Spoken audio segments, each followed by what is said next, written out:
Consistency क्या है और ये हर काम में सक्सेस के लिए क्यों ज़रूरी है? अस्सलाम वालेकुम, welcome back to all beginner.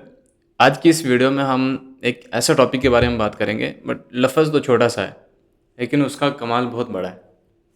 अगर वो आपकी ट्रेडिंग जर्नी में, आपके किसी भी काम में ऐड हो जाता है, तो वो आपको काफ़ी ज़्यादा हेल्पफुल महसूस करते हो आप। आपके डेवलपमेंट में, चाहे आपके बॉडी के हिसाब से, आपके स्किल के हिसाब से बहुत कारआमद साबित होता है। उस लफ़्ज़ का नाम है कंसिस्टेंसी। अगर ये चीज़ आपकी ज़िंदगी में आ जाती है, तो आपके बहुत सारे काम आपके लिए करने आसान हो जाते हैं और आपको अच्छे तरीके से वो करने भी आ जाते हैं। मेन मुद्दा ये नहीं है कि आपको वो काम करना आता है, बल्कि मेन मुद्दा ये होता है कि आपको वो काम अच्छे से करना आता हो। कंसिस्टेंसी क्या चीज़ है? कंसिस्टेंसी बोलते हैं एक ही काम को बार-बार करना और हर बार इसी तरीके से करना जैसे पहली बार किया था। चाहे वो काम छोटा हो, लेकिन एक ही रूटीन के साथ आप उसे करते रहो। इसकी कुछ एग्ज़ाम्पल ले लेते हैं। जैसे अगर कोई बंदा रोज़ाना की बेस पे एनालिसिस करता है 1 घंटा बैठकर, उसका जो एक्यूरेसी लेवल होगा, एक दूसरा ट्रेडर जो कभी एनालिसिस कर लिया है, कभी एनालिसिस नहीं की है, उसके मुकाबले में बहुत ज़्यादा होगा।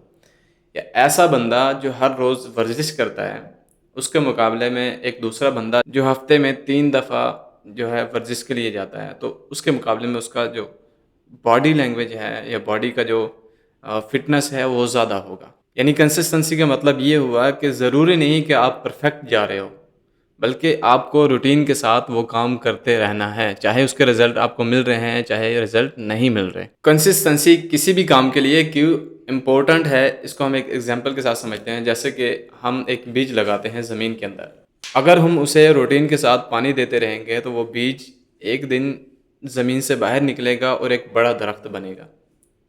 अगर हम उसे पानी देते हैं, 1 दिन पानी दिया, 4 दिन पानी नहीं दिया, फिर दिन पानी डाल दिया, 4 दिन फिर पानी नहीं डाला, तो आखिरकार होगा ऐसा कि वो बीज सूख जाएगा और पौधा उगना तो दूर की बात, वो बीज भी नहीं बचेगा। सही है? तो इसी तरीके से अगर हम अपनी ज़िंदगी में अपनी ट्रेडिंग जर्नी हो जाए, अपना कोई भी कारोबार हो जाए, अपनी लर्निंग हो जाए, उसमें अगर कंसिस्टेंसी नहीं लाते, तो वो हमें खातिर-ख़्वाह फ़ायदा नहीं देगी। और कंसिस्टेंसी का तरीक़ाकार ऐसा होता है कि आप छोटा-छोटा काम करते हो, छोटा-छोटा करते हो। जैसे 1 घंटा दे दिया रोज़ाना के बेस पे, 20 मिनट दे दिए रोज़ाना के बेस पे, अपनी फॉरेक्स ट्रेडिंग लर्निंग को दे दिए, अपने ट्रेडिंग जर्नी में यानी कि ट्रेड करने के लिए रोज़ाना के बेस पे एनालिसिस करने के लिए आपने आधा घंटा दे दिया। चाहे थोड़ा-थोड़ा दे रहे हैं, बट रोज़ाना की बेस पे आप 1 घंटा, आधा घंटा रोज़ाना दे रहे हैं, तो उसके आपको इम्प्रूवमेंट जो होगी, जो इफ़ेक्ट होगा, जो रिज़ल्ट होगा, वो बहुत बड़ा निकल कर आएगा एक टाइम के बाद। जिस बंदे की ज़िंदगी में कंसिस्टेंसी नहीं होती, तो उस बंदे का जो बॉडी है, जो उसका दिमाग है, वो कन्फ्यूज़ रहता है। ना उसकी स्किल डेवलप होती हैं, ना ही उसको कॉन्फिडेंस अच्छा आता है। ये ऐसे ही है जैसे कोई बंदा बॉडी बनाने के लिए जिम जा रहा हो और 1 दिन जा रहा है, 4 दिन नहीं जा रहा, फिर 2 दिन जा रहा है, तो फिर 4 दिन नहीं जा रहा। अब उस बंदे की मुझे बताओ कैसे बॉडी डेवलप होगी? अगर वो कंसिस्टेंसी के साथ नहीं जाएगा, उसकी बॉडी डेवलप नहीं होगी। कंसिस्टेंसी के लिए मैं तुम्हें कुछ टिप दे देता हूँ। रोज़ाना की बेस पे थोड़ा-थोड़ा ऐड करो अपनी ज़िंदगी में, चाहे वो रोज़ाना की बेस पे ऐसे करो कि आप रोज़ाना 10 मिनट अपने ट्रेडिंग जर्नी को दो, 10 मिनट एनालिसिस करो। रोज़ाना की बेस पे 10 मिनट एनालिसिस करो। अपनी रूटीन बना लो, एक फ़िक्स टाइम जो है उसे मुंतखब करो, ना उससे आगे ना उससे पीछे। अपनी रूटीन को ट्रैक करो, चाहे वो कैलेंडर में ट्रैक कर लो, चाहे आप नोटबुक बना लो, उस पर ट्रैक कर लो।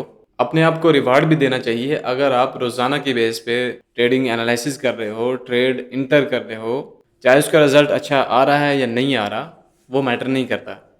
मैटर ये करता है कि आप रोज़ाना की बेस पे ट्रेड कर रहे हो या नहीं कर रहे, एनालिसिस कर रहे हो या नहीं कर रहे। अगर आप रोज़ाना की बेस पे एनालिसिस कर रहे हो हफ़्ता भर, 2 हफ़्ते, महीना, आपको अपने आप को शाबाशी देना चाहिए ताकि आपको हौसला अफ़ज़ाई हो, आपका मन करे और काम करने के लिए। अगर आपका दिल नहीं कर रहा काम करने को, तो अपने आप को मोटिवेट किया करो और अपने आप को समझाया करो, जो चीज़ मुझे कल मिलनी है, मैं क्यों उसे परसों पे लेके जाऊँ। याद रखो, आपकी कंसिस्टेंसी जितनी ज़्यादा होगी, आपका एक्यूरेसी उतना ही परफेक्ट होता जाएगा। अपने आप से एक कमिटमेंट ज़रूर करो कि रोज़ाना की बेस पे मैं 10 मिनट, 15 मिनट, आधा घंटा ज़रूर एनालिसिस करूँगा, चाहे उसके लिए मेरा दिल कर रहा है या नहीं कर रहा। अगर आपको ये वीडियो पसंद आती है, तो एक लाइक, कमेंट और शेयर ज़रूर कीजिएगा और सब्सक्राइब भी कर लीजिएगा। नीचे कमेंट में एक कमेंट आपने ज़रूर करना है कि मैं कंसिस्टेंस बनने का वादा ज़रूर करता हूँ। उम्मीद है ये कंसिस्टेंसी आपको समझ आई होगी और आपके लिए हेल्पफुल भी रहे। मैं कोशिश करता हूँ आपको ऐसी चीज़ें समझाऊँ जो चीज़ें काम आती हैं ट्रेडिंग जर्नी में। ज़रूरी नहीं है आप ट्रेड लेते रहो। ये खोपड़ा जो है ना जिसे हम दिमाग बोलते हैं, ये भी सही होना ज़रूरी है। अगर ये सही नहीं है, मतलब सुकून में नहीं है, आप ट्रेड अच्छा नहीं कर सकते। मेरे खुद के साथ होता है कि मैं कभी-कभी ऐसा डिमोटिवेट हो जाता हूँ, किसी लॉस की वजह से या कोई एनालिसिस रॉन्ग जाने की वजह से या कुछ ऐसा हो जाता है जिसकी वजह से तो मैं उस दिन छोड़ देता हूँ सब कुछ, सही है। तो अपने आप को प्रिपेयर करता हूँ, थोड़ा बाहर ले जाता हूँ, उसके बाद थोड़ा अपने आप को ट्रेडिंग से दूर करता हूँ, ठीक है? और किसी ऐसी चीज़ में मशगूल करता हूँ जहाँ मेरा मन बेहतर हो जाए, सुकून मिल जाए ज़हन को। ज़हनी जब सुकून मिल जाता है, उसके बाद फिर दोबारा से आते हैं, थोड़ा एनालिसिस करते हैं, अच्छे तरीके से एनालिसिस करते हैं, देखते हैं कि क्या अब हमें ट्रेड मिलती है अच्छे तरीके से या नहीं मिलती। अगर नहीं मिलती तो छोड़ देते हैं, अगर मिल रही है तो फिर दोबारा से एंटर करते हैं। जब तक ज़हनी सुकून नहीं मिलता, मैं ट्रेडिंग की तरफ नहीं आता। इसलिए मैं भी आपको यही कहूँगा कि आप पहले कंसिस्टेंस भी बनें और साथ-साथ ज़हनी सुकून भी आपका होना ज़रूरी है। अगर ये बातें आपको समझ आ रही हैं, तो बहुत अच्छा है। अगर नहीं आ रही तो अच्छा नहीं है, सही है। आज की वीडियो को यहीं पे ख़त्म करते हैं, मिलते हैं इंशाल्लाह नेक्स्ट वीडियो में। अपना ख़्याल रखिएगा और कमेंट करना ना भूलिएगा। ओके, अल्लाह हाफ़िज़।